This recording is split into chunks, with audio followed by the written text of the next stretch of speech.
Respublikinėje Panevėžio ligoninėje vyko mokslinė praktinės slaugos specialistų konferencija "Sveikatos priežiūros paslaugų tęstinumas". Kokybiška pacientų slauga yra neatsiejama nuo kvalifikuoto, perspektyvaus slaugytojo darbo vaidmens. Labai svarbu teisingas darbo priemonių pasirinkimas, žinių pritaikymas savo srityje.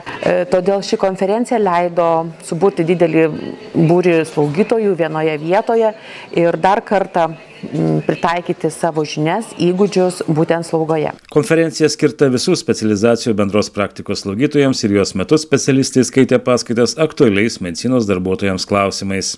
Į renginį atvyko gausus būrys dalyvių iš įvairių Lietuvos miestų. Šiandien mes turim labai gražią bendrystę, tai yra kvalifikacijos kėlimo renginį kartu su Vilniaus kolegija, su operacinės slaugytojų draugija ir labai džiaugiamės turėdami unikalią galimybę apsilankyti ne tik tai didžiosiuose Lietuvos ligoninėse, tose universitetinėse įstaigose, tai yra Klaipėdoje, Vilniuje ir Kaune, bet ir aplankyti Panevėžio ligoninę ir esame tikrai giliai nustebinti čia vykstančio progreso ir inovacijų ir vadovo stiprumo, aišku, esame taipogi sužavėtos. Pristatysiu pranešimą apie medikamentų saugumą.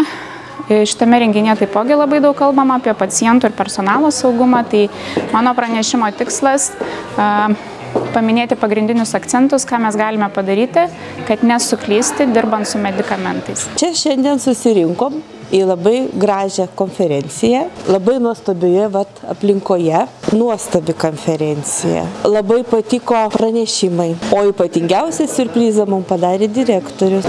Kaip jis pristatė su meile savo mylimam regionui, regiono žmonėms, kiek yra padaryta daug dėl pacientų. Mes sužinojome, kiek daug padaryta, kadangi slaugytojų konferencija, tai daugiau jisai gyrė ir rodė tas gairias, kur link keliauja šita ligoninė, tai žinokit, sužavėta. Labai norėčiau, kad ir pas mus šitos naujovės būtų diegiamos. Konferenciją organizavo Respublikinė Panevėžio ligoninė, Nacionalinis vėžio institutas, Lietuvos slaugytojų operacinės draugija, anestezijos ir intensyviosios terapijos slaugytojų draugija bei Vilniaus kolegija.